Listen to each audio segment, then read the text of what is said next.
Hello guys! So today we're going to talk about PHP form validation. So in this part of the series, we're going to learn how to validate or check submitted user input, like checking the text format or pattern, or checking the number of required length of characters, and sanitization or escaping of data before it will be inserted into the database. Okay, so those are the things that we're going to talk about today.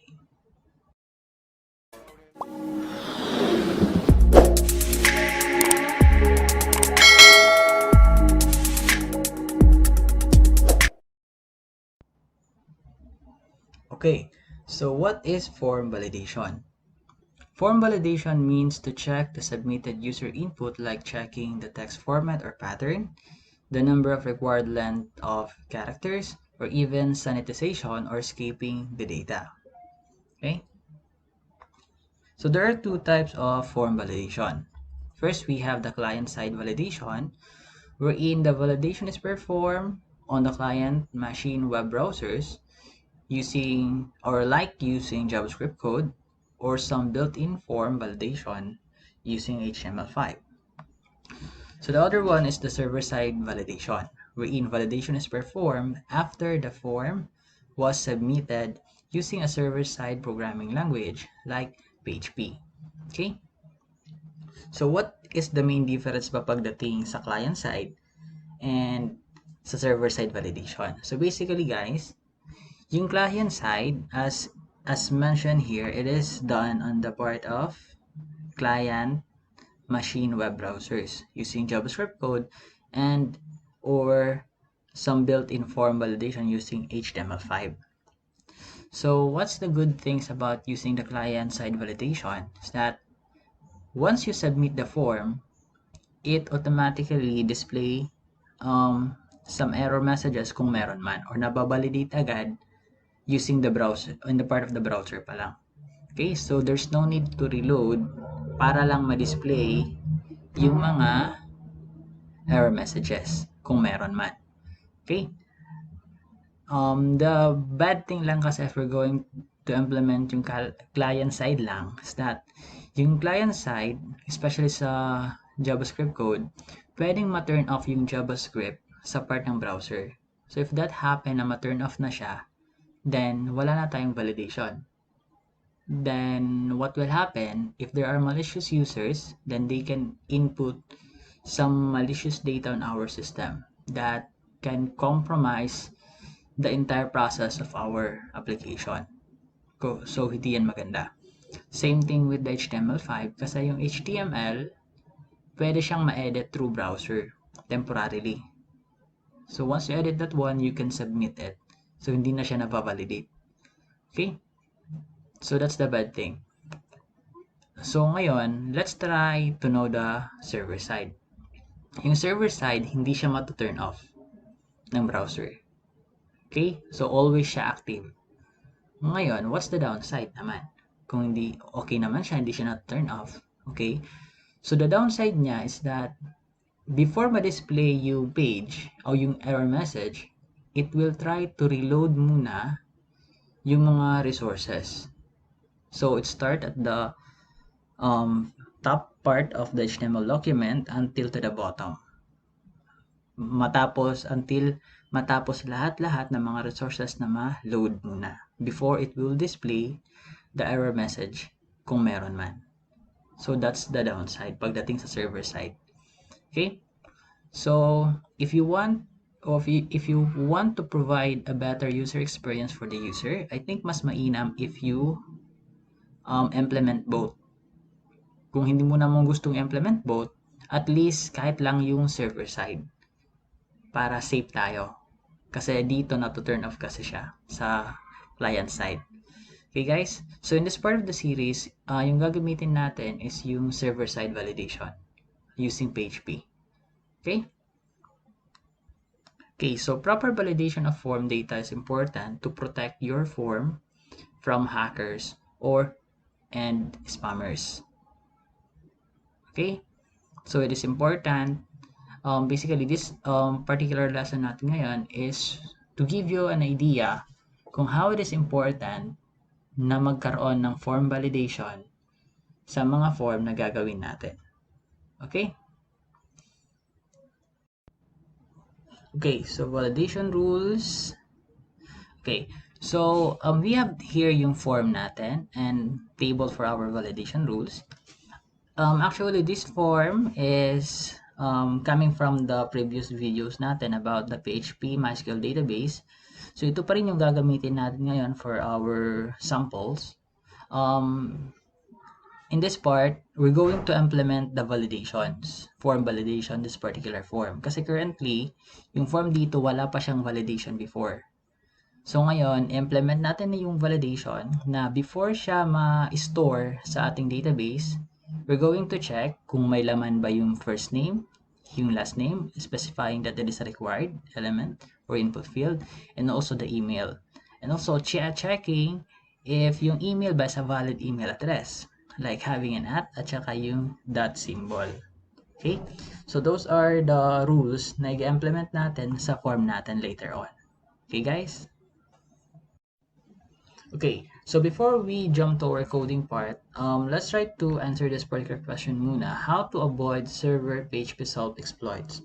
Kasi this is also part of the form validation or some security features na kailangan natin implement if we're going to utilize yung server PHP self. Okay, so what is the server PHP self variable? So the server PHP self is a super global variable that returns the file name of the currently executing script. Using the server PHP self in the form action attribute, it will send the submitted form data to the page itself instead of jumping to a different page. This way, the user will get error messages on the same page as the form. Okay? So if you are still remember yung sa form handling natin, we also make the form submit on the same page. But we didn't use the server page itself. Instead, we just leave the action attribute blank. Okay? So, yun ang ginawa natin before. Okay, so paano i-implement to? Ganito lang. Echo, then yung variable. Since it is a variable, it is an array kind of variable. Okay? Then, once it is executed or translated, ito na yung magiging code niya. So, sabihin natin ito yung current script or yung file. Okay? So, yung current file, hanapin niya, kukunin niya, then i-display natin. So, yun ang nangyayari. If you're going to use the server PHP self. Okay? So, the server PHP self variable can be used by hackers by injecting cross-site scripting or XSS commands. Okay? So, ano ba yung sinasabing cross-site scripting? So, or XSS is a type of computer security vulnerability typically found in web applications. XSS enables attackers to inject client-side script into web pages viewed by other user. Okay, so if we intend to use yung server PHP self, please try to consider yung security parts. Kasi sabi nga dito, it can be used by hackers. So, paano tayo makaka-avoid nun is there are just simple ways. So, let's try to consider muna ito that a user enters the following URL address bar. So, sabihin natin ganito yung code na nilagay niya. And once it is translated, magiging ganito yung code. As you can see dito, it is a JavaScript code. Okay? So, once that particular code executed, ganito yung mangyayari. Okay? So, what if guys, hindi lang alert message yung dinidisplay ng user? What if it is already a code that tried to ruin or compromise the entire process of the system? Okay? So, that's a big problem if that happened. Okay, so there are ways kung paano natin gagawin yung ma-avoid yung pag-exploit sa server PHP self. So the server PHP self exploits can be avoided using the PHP HTML special cars function. Okay, so what is the HTML special cars function?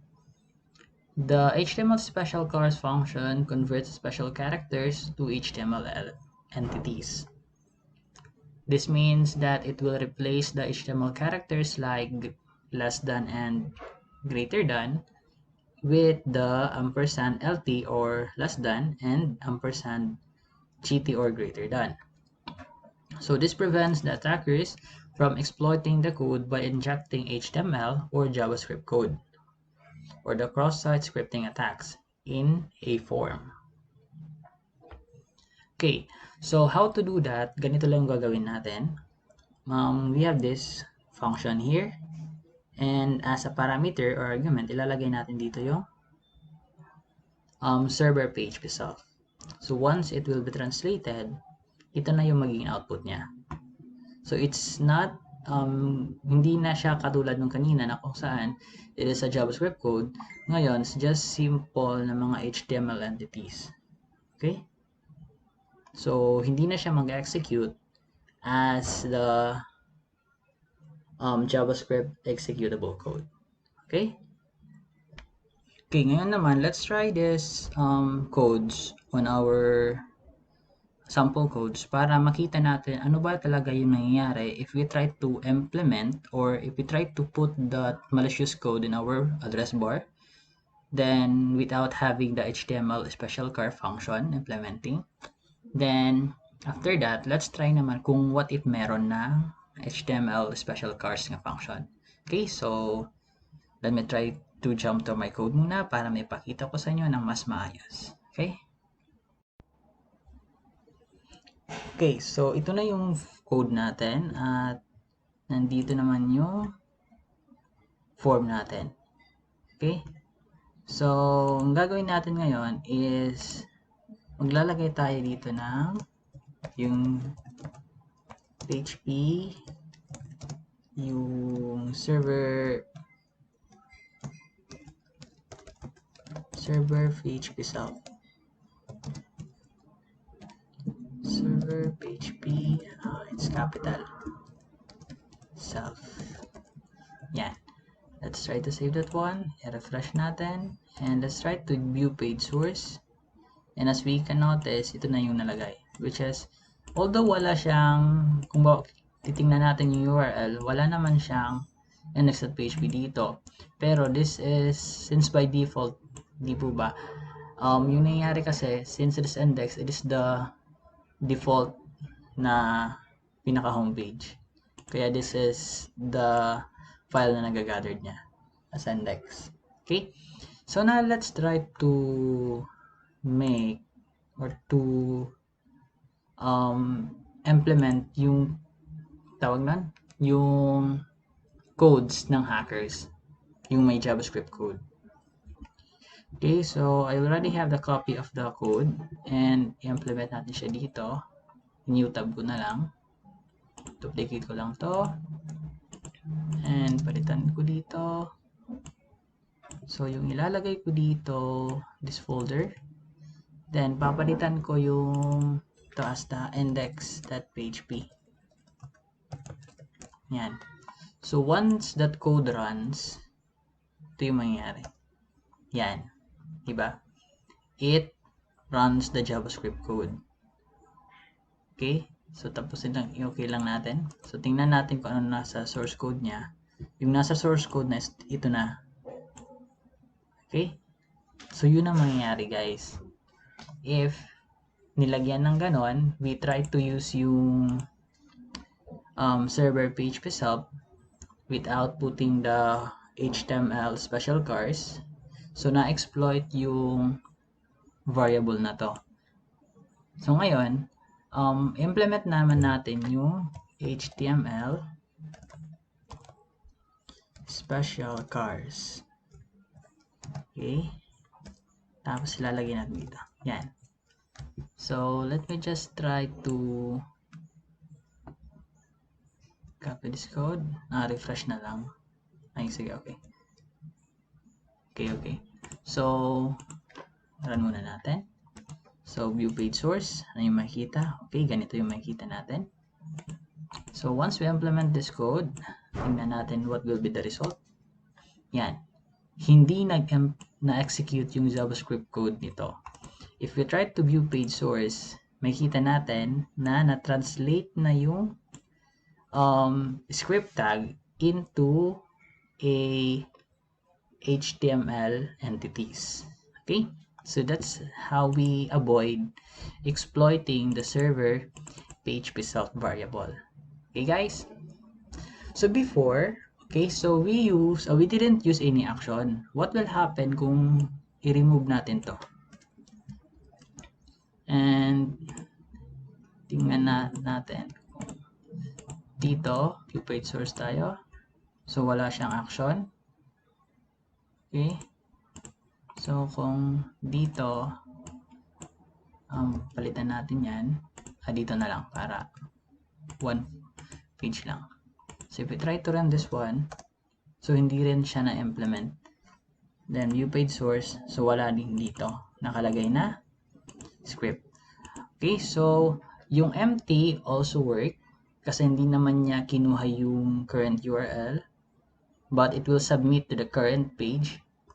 Then hindi rin nag-execute yung basically yung code sa URL. Kasi nga, basically, ina-exploit lang niya if we're going to use the server PHP self. But since hindi tayo gumamit, then hindi siya na-execute, basically. So, it's up to you guys kung alin yung gagamitin nyo. Both ways naman works well. Basta, if you're going to utilize server PHP self, please use the HTML special cars. Okay, to avoid any exploitation na gagawin ng mga malicious users. Okay, ngayon, ibalik ko lang yung to para at least masanay tayo. Okay, so ngayon, let's go back to my presentation kasi there are other built-in functions ng PHP na pwede nating magamit for the form validation. Okay?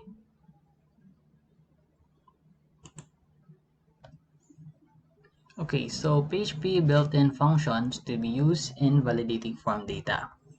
First, we have the HTML special cars, which is yung kaninang ginamit natin, in which converts special characters to HTML entities. So this means that it will replace HTML characters like less than and greater than with this entities. So this prevents attackers from exploiting the code by injecting HTML or JavaScript code or the cross-site scripting attacks in form. Okay, so other than that, we have the PHP trim function, in which it strips unnecessary characters like yung mga extra space, tab, or new line from the input user data. So basically, yung both left and right side, yung i-strip ang mga characters. Okay, mga extra spaces. That's the use of the trim function. Then we have the strip slashes function, which remove backslash from the user input data. Then we have the empty function, in which we're going to use it to check whether a variable is empty or not. Then we have the filter var function, in which it will validate and sanitize a data such as email address, IP address, URL, string, etc. Okay, so we're going to use yung filter option niya for sanitizing the email and also validating the email. Kagaya ng if merong bang at symbol and the dot symbol. Okay, so we have here itong tatlong function. This will be our common functions na gagamitin for all the user input. Okay, so ito naman empty is gagamitin natin to check if may laman ba or wala, especially if we're going to make a function that requires data for as a user input. Then in filter var naman gagamitin natin for validating the email addresses. Okay, so those are the basic built-in functions na gagamitin natin on implementing the form validation. Okay, guys? Okay, now let's go back to the validation rules natin. So, ito yung mga rules. Okay, first name required, last name required, email required, and also must contain a valid email address with @ and the dot symbol. Okay, so In the previous slides natin, those are the functions na gagamitin natin to implement the validation rules for this particular form. Okay? So now, let me try to jump to my code para ipakita sa inyo kung paano ba natin na-implement yung mga validation rules natin. Okay? And it's displaying the specific yung mga error messages for the fields. Okay, guys? Okay, so we have here the code na naman. I already created a function or a file and meron tayong mga functions na ginawa dito. Then yung file, na-require ko na din dito sa index.php natin.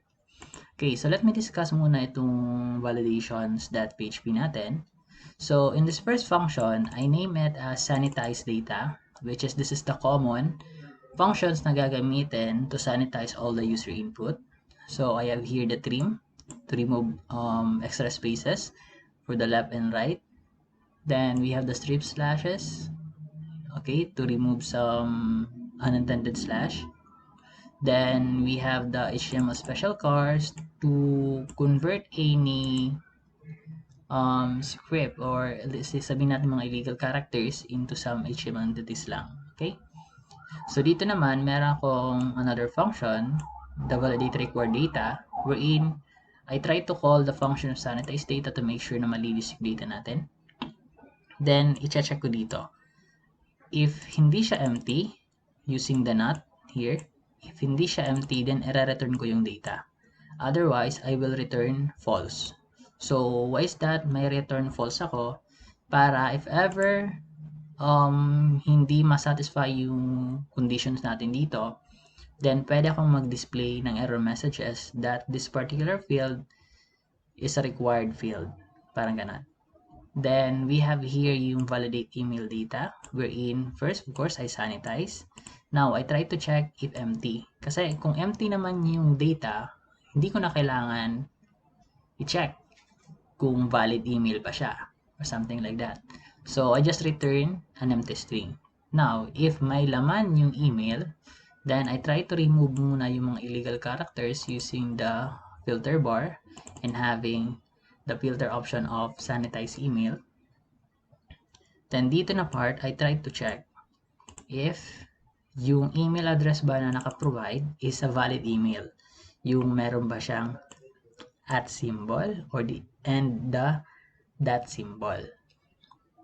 Okay, so kung valid yung email, i-return natin yung email. Otherwise, magre-return tayo ng false for any error messages. Okay, guys? Okay, so let me tell you also, guys, what's the difference pa yung sinasabi nating sanitize and yung validate. Basically, yung sanitize, this is where we try to parang nililinis natin yung data. Okay? Dito natin nililinis. Okay? Ngayon, paano naman yung validate? Dito, chine-check lang natin if it follows the right format ba? Yung pattern na nire-required. That's yung validation. But yung sanitization, it is about removing illegal characters. Kung meron man.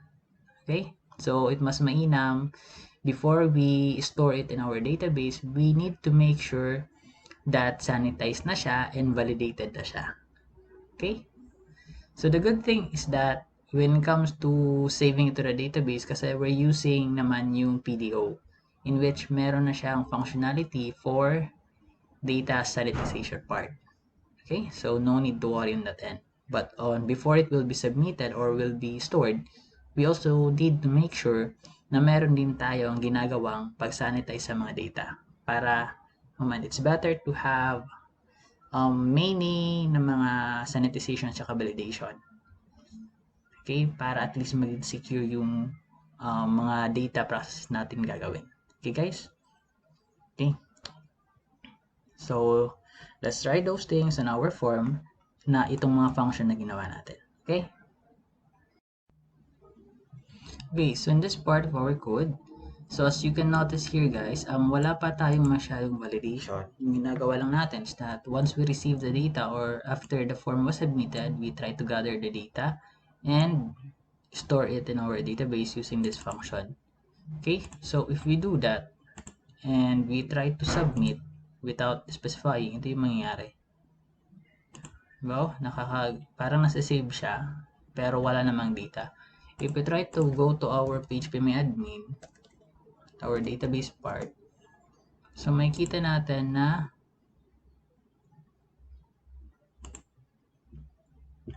walang laman yung data. Although dito mayroong active kasi by default, every time na insert tayo ng data is nagkakaroon ng active status. Okay? So, kaso dito, since we just submit the form without any value, ito yung nangyari. Kaya it is important guys na magkaroon talaga ng form validation sa ating mga form na gagawin.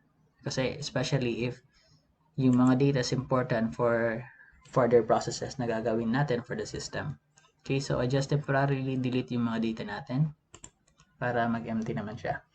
So first, let me try to show you guys yung sinasabi kong HTML built-in validation o form validation, mga ganon. So meron silang sinasabing required. So let me show you this one muna para at least magkaroon kayo ng idea. Yan. Save. So once we click this one, yan. That is the required built-in form validation ng HTML5. So kapag maglagay ako dito ng data, then validation naman dito, then ganun. Then pwede na yan ma-save. Pero dito, it should be a valid email. So yung gagawin natin, pwede rin gawin natin yung text type to email. So, refresh natin. Raymond, Dailo. Then, sabihin natin ganito. Ganyan. So, it will notify us na kailangan meron siyang @ symbol. Okay? So, that's how yung PHP built-in, yung HTML5 built-in validation function or form. Okay? So, yung sinasabi ko kanina, pwede nating i-manipulate yan through deleting the HTML. Then, pwede nang masubmit yung form. Katulad nito. I-delete ko to. Then, select ko naman to. I-delete ko rin to. Then, ito, i-delete ko to. Then, gawin ko lang text. Okay. Then if I try to submit without having any data,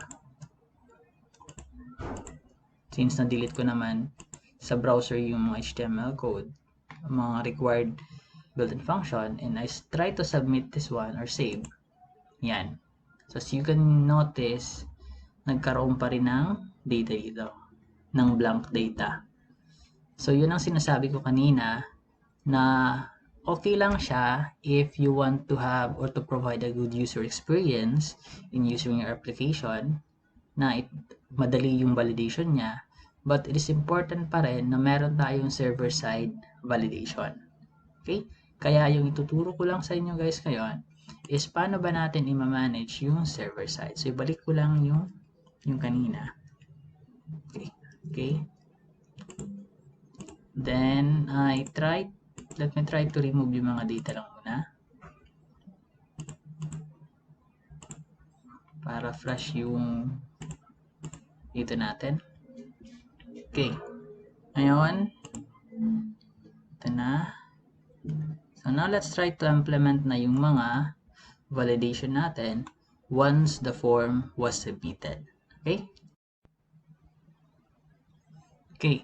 So the first thing na gagawin natin, we need to declare a variable errors, an array variable. So dyan natin ilalagay yung mga error messages na mga gathered natin. Okay, so this is our data. So first we need to check if i-validate muna natin yung required input field. Okay. Wag dyan. Dito na lang. Then, first, ipapasa natin ito. First name. Or maybe we can directly pass this one.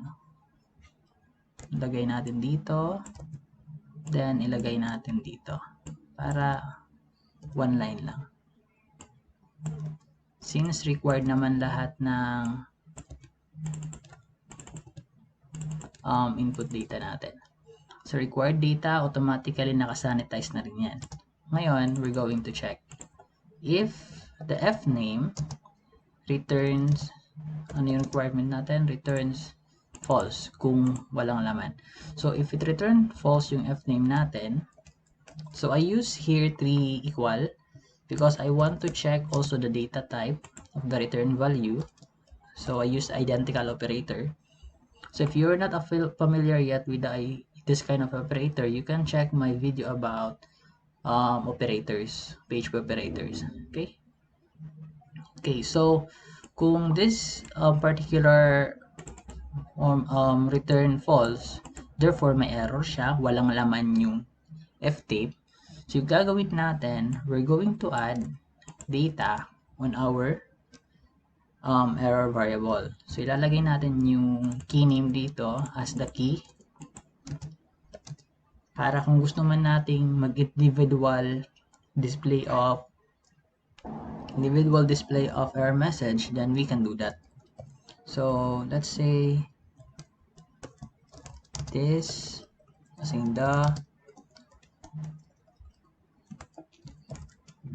first name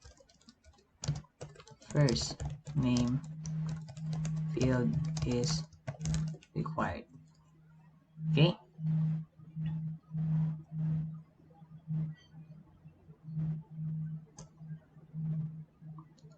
Then next is we need to check the lname. If return false,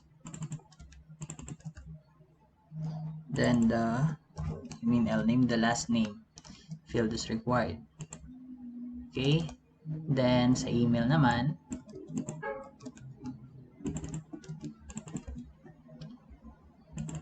then kung walang email field is required. Now dito, check lang natin if yung count ng errors, since it is array, we can use the count function to check kung nagkaroon ba ng error. If the count function, it will return the number of elements na meron siya. So if it is greater than 0, therefore mayroong errors. Now, kung wala naman siyang error, then if it is equal to 0 or maybe less than, pero hindi naman siya magla-less than for sure, if it is equal to 0, then that's the only time na i-process natin itong pag-save ng data. Okay, so ito yung errors natin. If ito yung code natin, kung walang laman yung errors or 0 yung errors, then save natin yung data. So try natin muna. Close ko lang to, refresh, save. Yun, walang nangyari. Pero kung lalagyan ko ng data, hindi pa rin siya nasisave. Lagyan ko pa ng data, yan, nasave na. Pero unfortunately, we didn't check yet the email if it is a valid email address. Kasi yung tinest pa lang natin is yung required. Ngayon naman, paano natin malalaman if may kulang ako? Kung wala namang or merong hindi ko required field, kung hindi naman ako nag-display ng error messages. So, yan ang next natin gagawin. So, using the error variable here, so we can display the error message, let's say, at the top of the form, but bottom of the label. So, gawa tayo ng PHP tags here.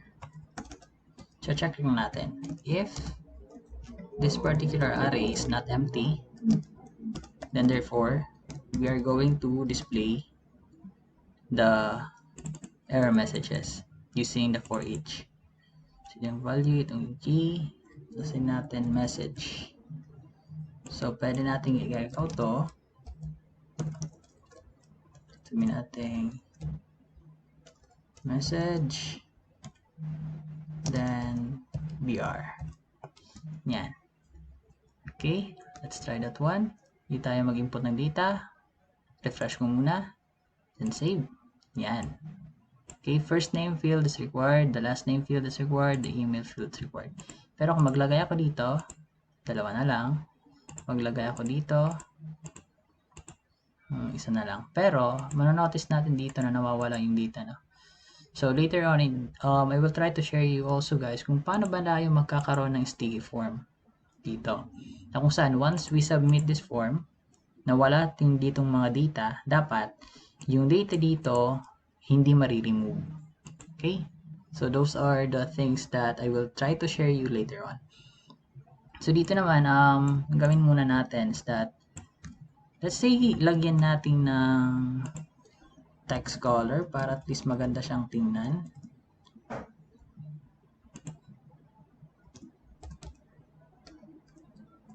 Lagyan natin ng span. Tapos, maglagay ako ng class of text error.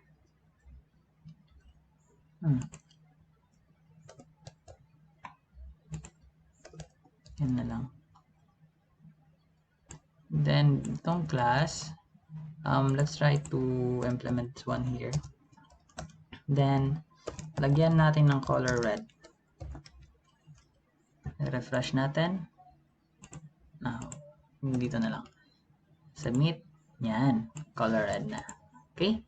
So, at least, manonotify yung user, required pala yung first name, last name, at saka email. Hindi ko nilagyan ng data. Okay? So, the next thing na gagawin naman natin for the error message is yung email address. Ngayon, if okay na yung email address dito, let's try to check. Else, check naman natin if valid ba yung email. Okay? So, let me try to copy dito. Then, papasa ko pa rin yung email natin. Ito. Okay? Then, yan. So, i-check rin natin. Let me just try to copy this code para mas madali. Okay? Then, if the email is returned false, therefore, hindi valid yung email. So, pwede maglagay, the email as field should, let me just copy dito ng code na to para field must contain a valid email address with at and that. Okay, let's try this one. Let's go to the code. Tapos, submit natin. Required. Raymond, email, then mon. Save. Yan. The email field must contain a valid email address. That. So, save natin. Maglagay naman tayo ng right email. Save. Yan, na-save na. Okay? So, successful na yung process natin. So, ngayon naman, just like I mentioned to you earlier, guys, that I'm going to share to you kung paano ba magkaroon ng sticky form. So, madali lang yung sticky form na sinasabi. So, all we need to do is to implement that in our form.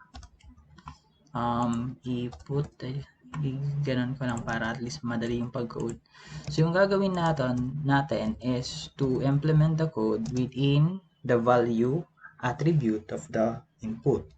So, dito magkakaroon tayo ng PHP tags. So, we're going to check if set yung post data niya. So, ano yung post data?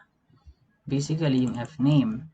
So, if naka-set yung fname, then, i-display natin. So, you can have curly braces or kahit wala kasi basically, one line lang naman yung code.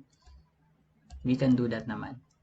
So, if naka-set to, then, i-echo natin yung fname. Let's try muna. If ano yung output. So, refresh. Okay. Name. Tapos, hindi ako maglagay sa iba. Yan. So, yung form data natin dito is naka-display pa rin. Okay, so yun ang gawin rin natin sa ibang form input. Lagyan natin ito dito. Palitan natin ng mga keys sa post data niya. Then, same thing. Then, pagdating sa email. Okay.